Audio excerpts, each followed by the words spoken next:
Hello guys and welcome back. Hope you're having a nice Saturday. In this one we're going to be taking a look at Smith & Wesson brands. So it's going to be about weaponry. So ready your guns. This one is a subscriber suggested company and is one that I have been looking at myself for a long while now. I was actually looking at the company to potentially even get a better price because financially it seems to be doing fairly well. And I wanted to maybe even try to get it at a cheaper price because the cheaper you buy things, the better you are going to be in the long run, of course. So this one, as you can see, down 65% in the last year, along with the rest of the stock market. And you will see that if we take a look at the 5-year chart, the company has been having its high near 40 as we examined. And the max chart here, you can see that it's currently trending downwards a little bit. And so, yeah, it may be an interesting purchase at $14 near that. Now, if you take a look at the P ratio here of the company, is extremely low. It's 2.85, which is amazing to see for a company of this sort. And the price to free cash flow ratio also super low, 3.15, and it used to be back in 2019, it used to be about 15.74. So these initial first signs are looking pretty great here. Now, the outstanding shares of the company are also going down, which is another great thing to see because the company is buying back shares. Kind of makes sense looking at the current price, price to earnings ratio and price to free cash flow ratio points to a potentially cheap company here. The free cash flow to total liabilities, look at this baby. It's actually less than 1, which means that the company is making tons of free cash flow compared to the total liabilities that they have. We're going to examine those in details, of course, in the financial statements, but so far it's all green.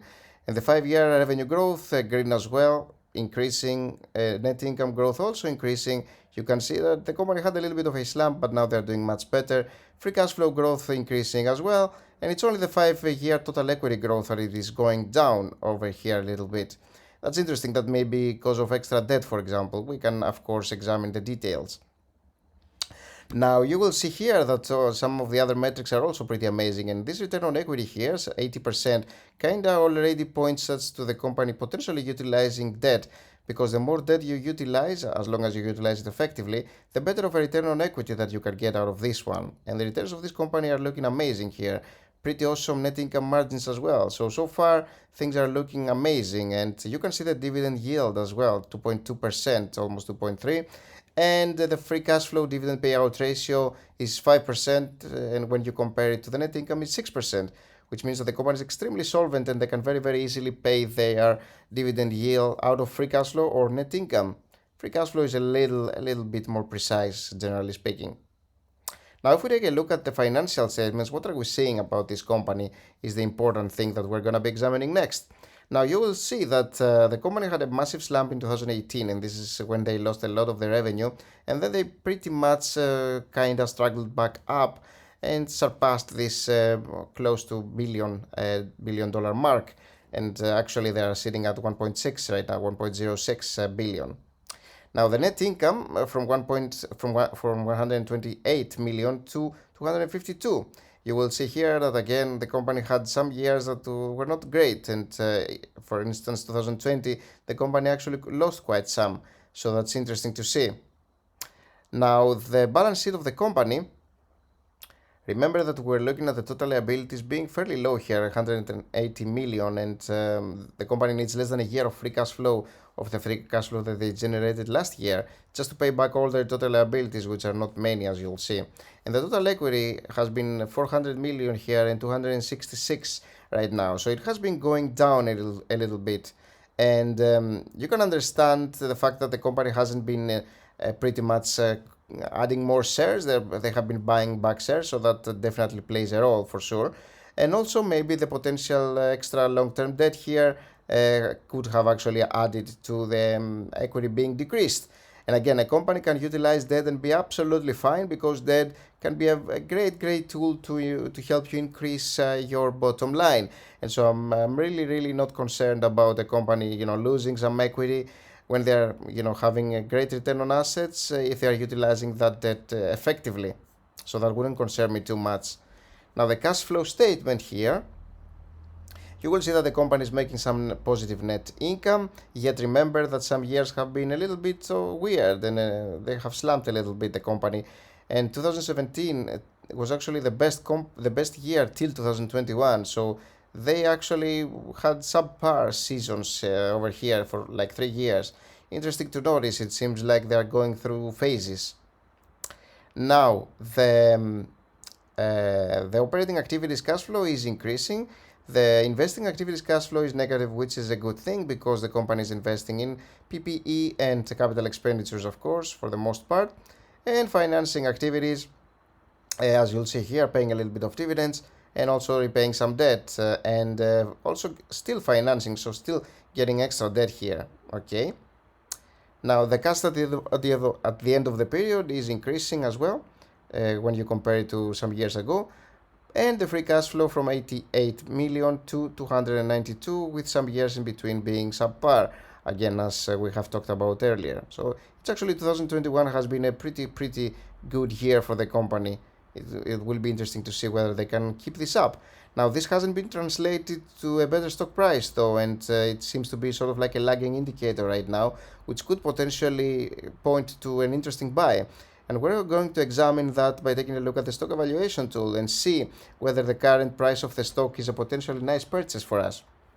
Now, this company is not a huge company, of course. If we go back to the stock analysis chart, you will see here the market cap of the company is less than a billion, so it's 600 million pretty much.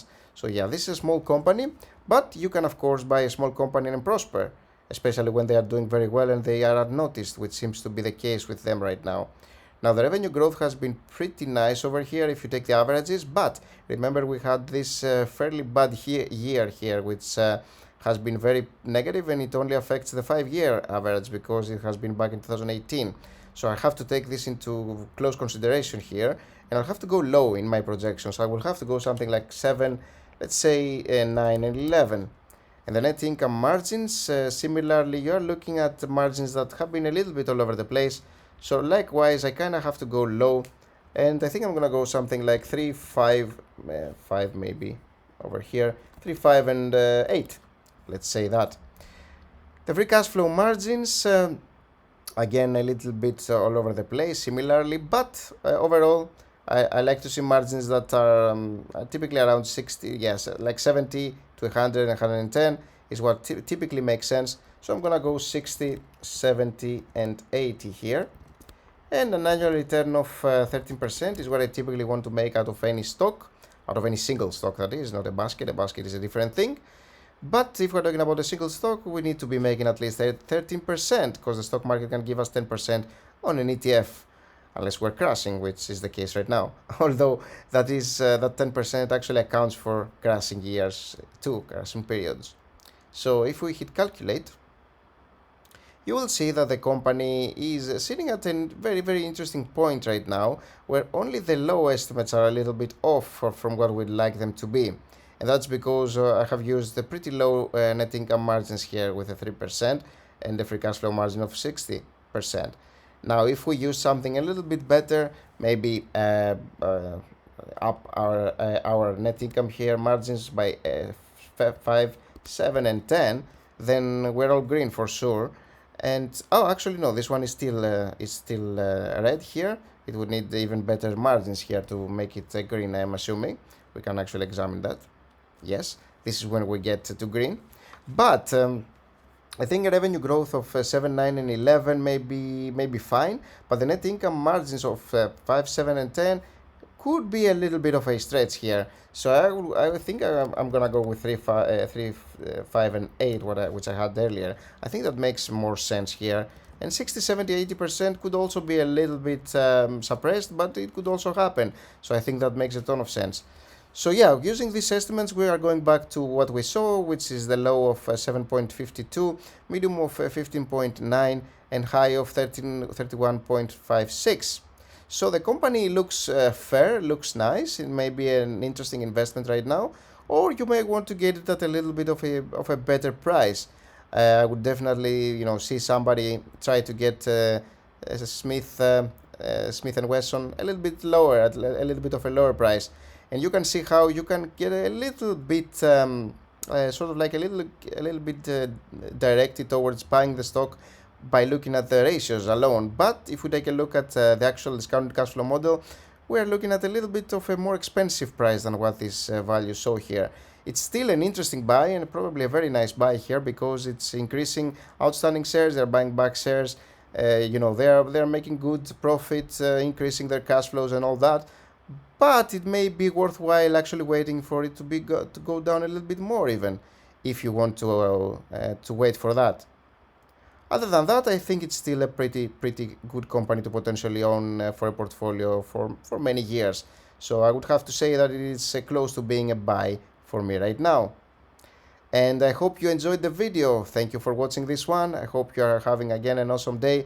And let me know if you are buying Smith & Wesson right now. And thank you for watching the video. And in the meantime, take a look at this video that I made earlier. And in this one, I'm discussing Alibaba and what's going on with the current price and stock action, pretty much, stock trading action. Thank you for watching again, and I'll see you soon. Bye-bye.